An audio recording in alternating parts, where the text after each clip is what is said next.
नमस्कार दोस्तों, मेरे चैनल कथा भक्ति सागर में आप लोगों का स्वागत है। आज हम शनिदेव की शनिवार की कथा सुनेंगे। पूर्व काल में इस पृथ्वी पर एक राजा राज्य करता था। उसके पुत्र का नाम धर्मगुप्त था। उसने अपने शत्रुओं को वश में कर लिया। देवगति से राजा और राजकुमार पर शनि की दशा आ गई। राजा को धर्मगुप्त राजकुमार के बैरियों ने समाप्त कर दिया। तब धर्मगुप्त राजकुमार के लिए कोई सहारा न रहा। राजगुरु को भी बैरियों ने मार डाला।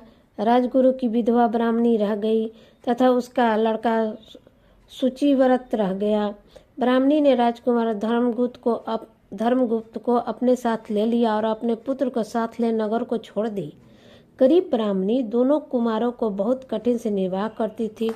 कभी किसी शहर और कभी किसी नगर में दोनों कुमारों को साथ लिए घूमती रहती थी। एक दिन वह ब्राह्मणी दोनों कुमारों को लिए एक दूसरे नगर को जा रही थी कि मार्ग में महर्षि संडियल के दर्शन हुए। ब्राह्मणी ने दोनों बालकों के साथ मुनि के चरणों को प्रणाम किया और बोली, हे महर्षि, आज मैं आपके दर्शन से कृतार्थ हो गई। यह मेरे दोनों कुमार आपकी शरण में है, आप इसकी रक्षा करें।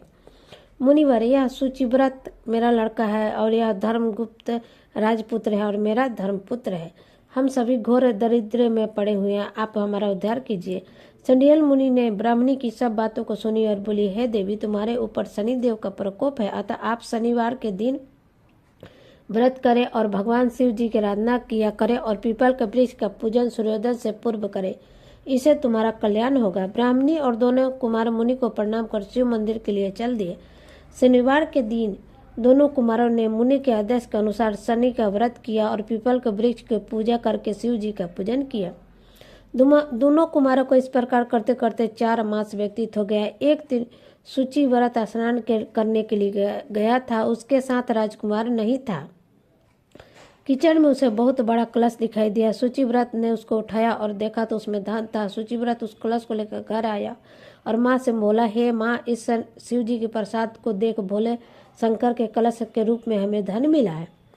माता ने आदेश दिया, बेटा तुम दोनों इसको बांट लो। माँ के वचन सुन शुचिव्रत बहुत प्रसन्न हुआ और राजकुमार से बोला, भैया आप अपना हिस्सा ले लो। परंतु शंकर जी की पूजा में विश्वासी राजकुमार बोला, माँ मैं हिस्सा लेना नहीं चाहता, क्योंकि जो कोई अपने स्वीकृत से जो भी पाता है वह उसी का भाग होता है और उसे स्वयं आप ही भोगना चाहिए।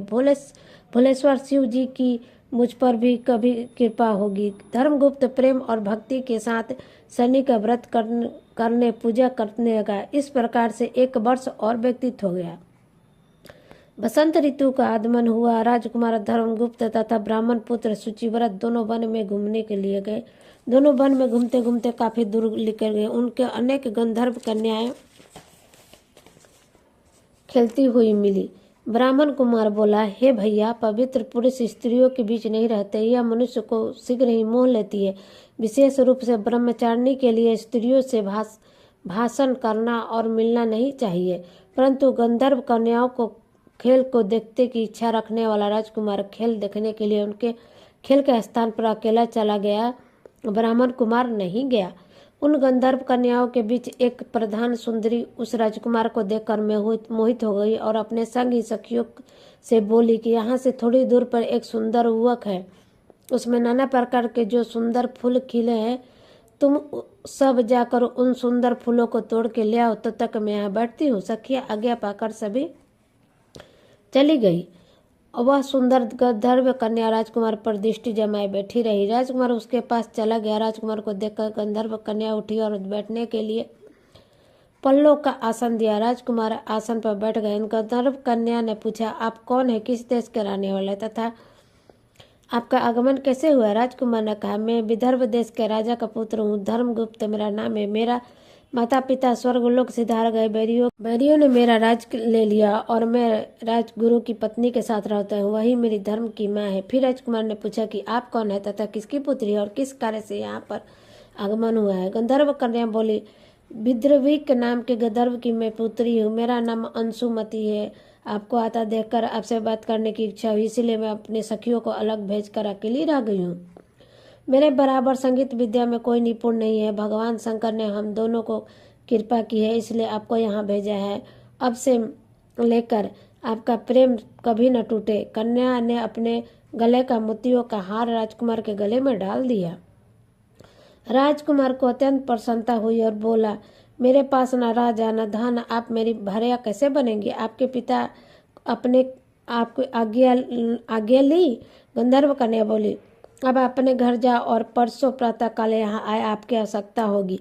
राजकुमार ने ऐसा कहकर गंधर्व कन्या अपनी सहेलियों से जा मिली। राजकुमार धर्मगुप्त सूचीव्रत के पास चला गया, उसे सब समाचार कह दिया। फिर दोनों ने संपूर्ण समाचार अपनी माँ को जाकर बताया। उस दिन से तीसरे दिन सूचीव्रत को लेकर राजकुमार धर्मगुप्त उसी वन में गया। उसने देखा कि स्वयं गंधर्वराज विद्युत उस कन्या को लेकर उपस्थित थे। गंधर्वराज ने दोनों कुमारों का अभिनंदन किया और स्वागत किया।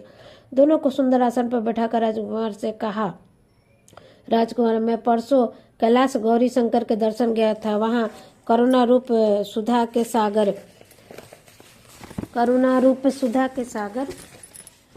भोले शंकर ने मुझे आपके पास बुलाया।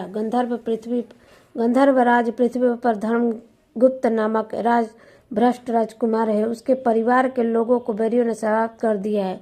वह बालक गुरु के कहने से शनिवार का व्रत करता है और सदा मेरी सेवा में लगा रहता है। तुम उनकी मदद करो जिससे वह अपने शत्रुओं को अपने वश में कर सके। गौरी शंकर की आज्ञा को शीघ्रोद्धार करके मैं अपने घर को चला गया। वहां मेरी पुत्री अंशुमति ने भी बहुत प्रार्थना की। शिव शंकर की आज्ञा तथा अंशुमति के मन की बात जानकर इसको इस वन में लाई हूँ और इसे आपको देता हूँ और आपके बैरियों को वश में करने का राजा का आपका दिल दूंगा।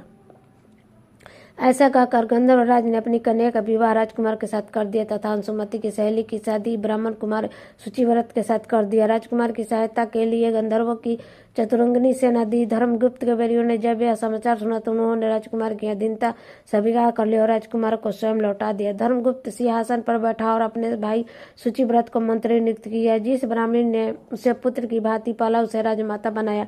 शनिवार के व्रत के प्रभाव से श्री जी की कृपा से धर्मगुप्त इस प्रकार विदर्भराज हुआ तथा इस लोक में नाना प्रकार का सुख भगवान शंकर की पूजा कर शिवलोक को प्राप्त हुआ।